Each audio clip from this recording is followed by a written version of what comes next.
Good day everyone, I'm John Kenneth Vios and together with my partner Lovely Villarube, we will be going to discuss chapter 16 which entitled The Burden of Proof and the Presumptions. So in this chapter, we elucidate briefly the nature and the basic essentials of the burden of proof and the presumptions. So it tries to answer the question on whose shoulders fall the burden of proof, what is meant by presumptions, and what is their nature. The discussions that follow apply more to the Oxford-Oregon type of debate rather than the parliamentary type. So what is Oxford-Oregon type of debate? So it is the format of choice for topics requiring more than superficial research. So compared to other formats where general knowledge is all that is required, this format involves the use of specific information in the form of evidence to support arguments. So the parliamentary debate type is governed by separate rules. Now let us proceed to the burden of proof and the burden of rebuttal. So what exactly meant by the burden of proof? In the essence, burden of proof refers to the duty or obligation of the affirmative side or one making the assertion to prove what he asserts through the presentation of evidence, proofs, and arguments. So in everyday debate, the burden of proof typically lies with the person making the claim, but it can also lie with the person denying a well-established fact or theory.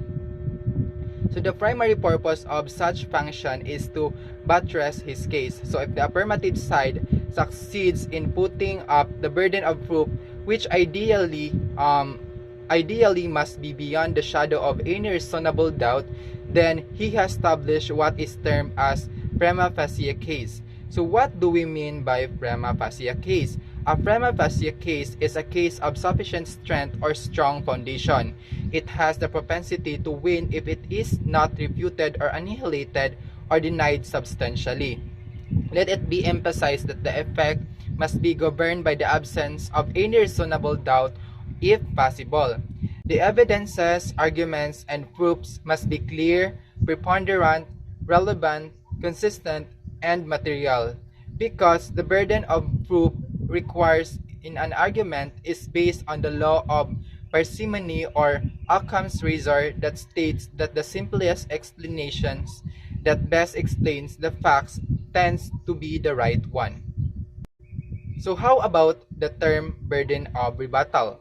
So the word rebuttal comes from the Middle English in the sense of rebuke and repulse. They are also derived from the Anglo-Saxons Norman French rebutter, from the Old French re expressing opposition, and butter, which means to butt. So thus the term burden of rebuttal refers to the duty of the opposing side or the negative side to present evidences, proofs, and arguments. So the purpose of this is to overthrow the arguments advanced or forwarded or adduced by the affirmative side. It must be stressed, however, that the burden of rebuttal can shift from negative to the affirmative as the debate progresses.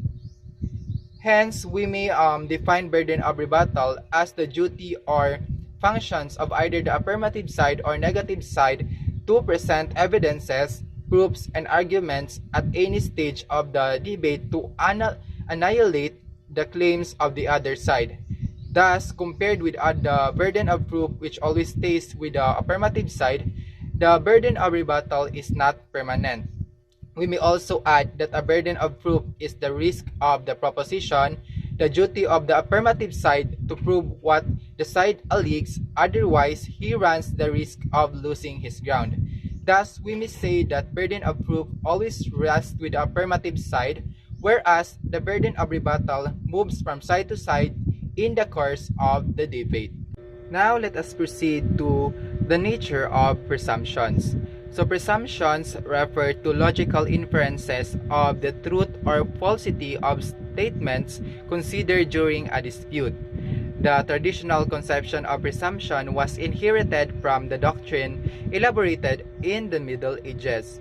This conception holds that presumptions are inferences from the existence of one fact or basic fact or to the existence of another fact that is presumed to be true or presumed fact. Man is governed by the different laws of nature. He is overwhelmed by the quantum of phenomena, and from time to time, he makes logical inferences. So, for example, from his observation, he discovered that the natural laws are paramount and that any attempt to violate the natural moral laws results in hubris, which refers to the feeling of not being at ease with nature. He also makes certain kinds of inferences moving from specific instances into general laws and vice versa. He observes that anything that has weight is governed by the law of gravity. Anything that is thrown up goes down because of the gravitational attraction exerted by the Earth, which is a very great magnet. Every object in the physical world is subjected to decay. Man himself experiences an endless cycle of birth, death, and decay. He presumes that the golden rule always operates in his personal relationship with other people, and he presumes that if a person commits an act, he does it with his own volition. So all of these and many more prove that man has made several presumptions. So that would be all for my report. I will give the floor to Miss Lovely Villarobe for the continuation.